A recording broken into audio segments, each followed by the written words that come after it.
26 வருட நம்பிக்கை, லட்சக்கணக்கான சந்தோஷ திருமணங்கள். கல்யாணம்னாலே தமிழ் மேட்ரிமோனி தான். விகடன் நேயர்களுக்கு வணக்கம். தேர்தல் நாளை முன்னிட்டு இன்னைக்கு நம்ம தொடர்ச்சியா தேர்தல் தொடர்பான அப்டேட்ஸ்களை அடுத்தடுத்து பார்த்துட்டு இருக்கோம். இறுதியா 6 மணி நிலவரப்படி நம்ம பார்த்தோம்னா தமிழ்நாட்டில் வரலாறு காணாத அளவுக்கான அந்த வாக்குப்பதிவு அப்படிங்கிறதா நடந்திருக்கு. கிட்டத்தட்ட 85%, அதாவது 84.35% வாக்கு அப்படிங்கிறது 6 மணி வரைக்குமே அது நடந்திருக்கு. 6 மணிக்கு மேல அங்கே அந்த வாக்குச்சாவடிக்கு வந்தவங்களுக்கு டோக்கன் கொடுத்து அவங்க வாக்களிக்கிற அந்த நடைமுறை அப்படிங்கிறது பின்பற்றப்படுது. இப்ப விக்கிரவாண்டி மாதிரி ஒரு சில இடங்கள்ல பாத்தீங்கன்னா காலையில 2 மணி நேரம் தாமதமாக தொடங்கப்பட்ட வாக்குப்பதிவு தொடங்கப்பட்ட இடத்துல 1 மணி நேரம் அதிகப்படுத்தி அந்த வாக்களிக்கிறதுக்கான அந்த டைம் அதிகப்படுத்தி இருக்காங்க. அப்படி ஆனா ஓவராலா பார்த்தோம்னா பெரும்பாலான இடங்கள்ல 6 மணி வரைக்குமான நிலவரம் இப்படித்தான் இருந்திருக்கு. இந்த டோக்கன் முறைப்படி அந்த வாக்களிக்கிறது 1% இல்ல 2% கூடும் அப்படியான தகவல்கள் தான் நமக்கு வருது. தமிழ்நாட்டோட வாக்குப்பதிவு நம்ம பார்த்தோம். அதாவது 2021 கிட்டத்தட்ட 73% இந்த அளவுக்கான இருந்த வாக்குப்பதிவு 2026 கிட்டத்தட்ட 10% அதிகரிச்சிருக்கு அப்படிங்கறத தான் நம்ம பார்க்க முடியுது. தமிழ்நாட்டிலே அதிகபட்சமா நம்ம பார்த்தோம்னா மாவட்ட அளவுல தமிழ்நாட்டிலே அதிகபட்சமா எங்க வாக்குப்பதிவு நடந்திருக்கு அப்படின்னு பார்த்தோம்னா கரூர்ல நடந்திருக்கு. 91.86% கரூர்ல மக்கள் வாக்களிச்சிருக்காங்க. தொகுதியை நம்ம பார்த்தோம்னா சேலம் மாவட்டத்துல இருக்கிற வீரபாண்டி தொகுதியில 93.05% மக்கள் வாக்களிச்சிருக்காங்க. கிட்டத்தட்ட 7% மக்கள் மட்டும்தான் இங்க வாக்களிக்காத ஒரு சூழல் இருக்கு. அதே இது கடைசி அப்படின்னு நம்ம பார்த்தோம்னா நம்ம ஆரம்பத்துல இருந்தே பார்த்துட்டு வரோம். கன்னியாகுமரி தொகுதி 75.41% இந்த வாக்குப்பதிவு அப்படிங்கிறது நிகழ்ந்திருக்கு. கடந்த ஒட்டுமொத்தமா தமிழ்நாட்டில் கடந்த தேர்தலை விட ஒரு 10%க்கும் அதிகமா மக்கள் வாக்களிச்சிருக்காங்க அப்படிங்கிறத நம்ம பார்க்க முடியுது. கிட்டத்தட்ட 50 லட்சம் வாக்குகள், அதாவது வாக்குகளா பார்த்தோம்னா அப்படி இருக்கும். ஆனா அப்படி கணக்கிட முடியாது அப்படிங்கிற குரலுமே வருது. உதாரணத்துக்கு எடுத்துக்கிட்டோம்னா கடந்த முறை இருந்ததை விட வாக்குகள் அப்படிங்கிறது கிட்டத்தட்ட 90 லட்சம் வாக்குகள் எஸ்ஏஆர்ல நீக்கப்பட்டிருந்துச்சு. போலி வாக்குகள், ஒரே பேர்ல இருக்கிறது அப்படிங்கிற மாதிரி இறந்தவர்கள் எல்லாம் சேர்த்து ஒரு 90 லட்சம் வாக்குகள் நீக்கப்பட்டிருந்துச்சு. அதனால அந்த வாக்கு சதவீதம் அப்படிங்கிறது அந்த மாதிரி ஒரு தோற்றம்ல இருந்தது. நிறைய வாக்குகள் இல்லாதனால வாக்குப்பதிவு குறைவா இருந்த மாதிரி ஒரு தோற்றம் இருந்தது. இந்த முறை அந்த வாக்குகள்லாம் நீக்கப்பட்டிருக்கிறதுனால இது அதிகமா வருது அப்படிங்கிற தரவுகளோடு இப்பயே சிலர் முன்வைக்க ஆரம்பிச்சிருக்காங்க. மறுபுறம் பார்த்தோம்னா விஜயோட ஃபேக்டரையுமே சொல்றாங்க. அதை முற்றிலுமா மறுக்கிறதுக்கு இல்ல. விஜயோட ஃபேக்டருமே இளைஞர்கள், வெளியில இருந்த இளைஞர்கள் அதிகமா அந்த வாக்குகள் வாக்களிச்சிருக்காங்க அப்படிங்கிறதையும் சொல்றாங்க. முதல் தலைமுறை வாக்காளர்கள், ஃபர்ஸ்ட் டைம் ஓட்டர்ஸ், அவங்களுமே கூட இந்த முறை கடந்த முறையோட அதிகமா இருக்காங்க அப்படிங்கிறதுமே ஒரு காரணமா இருக்கு அப்படின்னு பல்வேறு விவரங்களை சொல்றாங்க. உதாரணத்துக்கு பார்த்தோம்னா எஸ்ஐஆர் அப்படிங்கிறது புள்ளி விவரங்களோட அந்த கடந்த முறை எவ்வளவு வாக்குகள் மொத்தமா இருந்தது, இப்ப எவ்வளவு பதிவாயிருக்கு, எவ்வளவு பெர்சன்டேஜ் அப்படிங்கிற மாதிரி புள்ளி விவரங்களோட கூட அந்த தகவல்கள் எல்லாம் அடுத்தடுத்து வந்துட்டு இருக்கதை நம்ம பார்க்க முடியுது.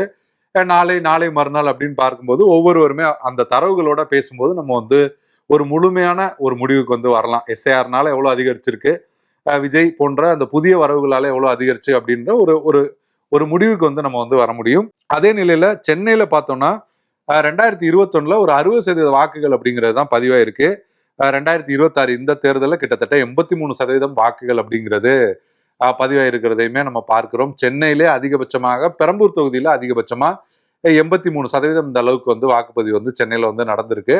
தமிழ்நாட்டோட இந்த வாக்குப்பதிவு அப்படிங்கிறது பெரும்பாலான இடங்கள்ல ஒரு அமைதியான முறையில நடந்திருக்கு அப்படிங்கிறது தான் பொதுவா அது போன்ற தகவல்கள் அப்படிங்கிறது தான் வருது. பெரும்பாலான இடங்கள்ல ஒரு பெரிய பிரச்சனைகளா எந்தவித பிரச்சனைகளுமே இல்ல. அதே நேரத்துல ஒரு சில இடங்கள்ல ஒரு அசம்பாவிதங்கள் அப்படிங்கிறதுமே கூட நடந்திருக்கு. உதாரணமா துறைமுகம் தொகுதியில் எடுத்தோம்னா திமுக சார்பில் போட்டியிடுற அமைச்சர் சேகர் பாபுக்கும் தமிழக வெற்றி கழகம் சார்பில் போட்டியிடுற சினோரா அசோக் 2 பேருக்கும் இடையில ஒரு 6 மணிக்கு மேல நேரடியாகவே அந்த வாக்குவாதம் இதெல்லாம் ரொம்ப முற்றி ஒரு மோதல் போக்கு அப்படிங்கிறது வந்தது. அவங்க ஆதரவாளர் இடையிலுமே ஒரு மோதல் போக்கு அப்படிங்கிறது வந்தது.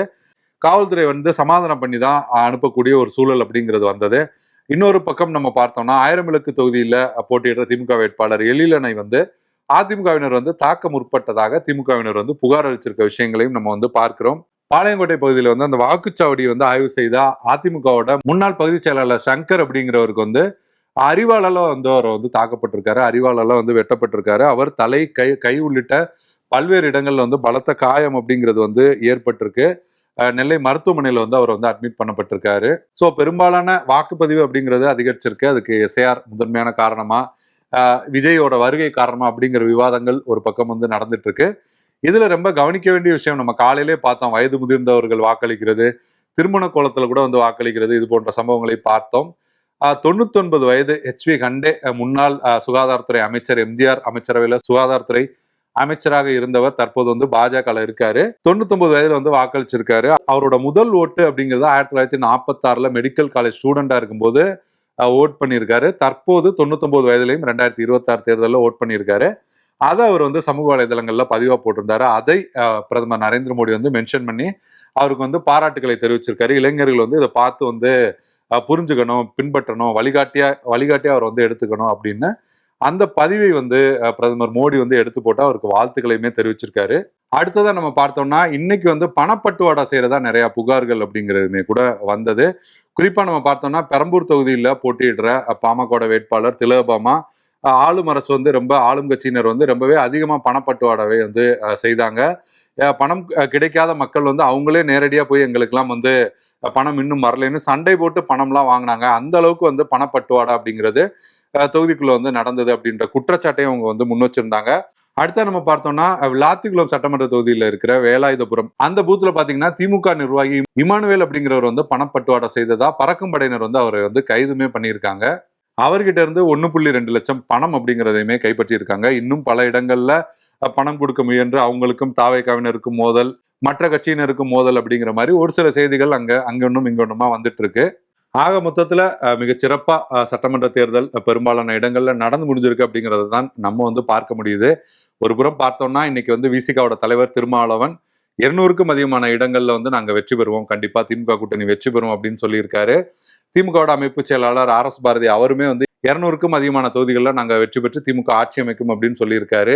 மறுபுறம் பார்த்தோம்னா பாமக தலைவர் அன்புமணி வந்து இளைஞர்கள் கிட்ட வந்து நிறைய மாற்றம் தெரியுது, வாக்களிச்சுட்டு வெளியில வரவங்க அவங்கள முகத்தை பார்த்தாலே நமக்கு தெரியுது, ஒரு சேஞ்ச் அப்படிங்கிறதுக்காக வந்து அவங்க வாக்களிச்சிருக்காங்க அப்படிங்கிறது தெரியுது, கண்டிப்பா ஆட்சி மாற்றம் ஏற்படும் அப்படின்னு அவருமே தன்னோட கருத்தை வந்து தெரிவிச்சிருக்காரு. இன்னும் மே 4 இன்னும் வந்து ரொம்ப பக்கத்துல தான் இருக்கு. 23னா இன்னும் ஒரு 10 நாட்கள் தான் இருக்கு. தமிழ்நாட்டு வாக்காளர்கள் எதற்காக வாக்களிச்சாங்க? ஏற்கனவே இருக்கிற ஆட்சியை தொடரணும் அப்படிங்கிறதுக்காக வாக்களிச்சிருக்காங்களா, இல்ல ஒரு ஆட்சி மாற்றம் நிகழணும் அப்படிங்கிறதுக்காக வாக்களிச்சிருக்காங்களா, இல்ல என்ன மாதிரியா தேர்தல் முடிவுகள் வரப்போகுது அப்படிங்கிறது பல்வேறு கேள்விகளைத்தான் வந்து உண்டாக்கி இருக்கு. ஆனா ஒண்ணு மட்டும் உறுதியா சொல்ல முடியும், இதற்கு முன்பு வரை தமிழ்நாடு பார்க்காத ஒரு தேர்தல் முடிவுகள் அப்படிங்கிறது தான் இந்த தேர்தலில் வரும் அப்படிங்கிறது தான் பெரும்பாலான அரசியல் விமர்சகர்களோட கருத்தாகவும் இருக்கு. இதற்கு எல்லாவற்றுக்குமான விடை அப்படிங்கிறது வந்து மே 4ஆம் தேதி தெரிஞ்சிடும். மற்றும் ஒரு வேறொரு தகவல்களோடு வேறொரு வீடியோவில் உங்களை வந்து சந்திக்கிறேன். நன்றி, வணக்கம். 26 வருட நம்பிக்கை, லட்சக்கணக்கான சந்தோஷ திருமணங்கள். கல்யாணம்னாலே தமிழ் மேட்ரிமோனி தான்.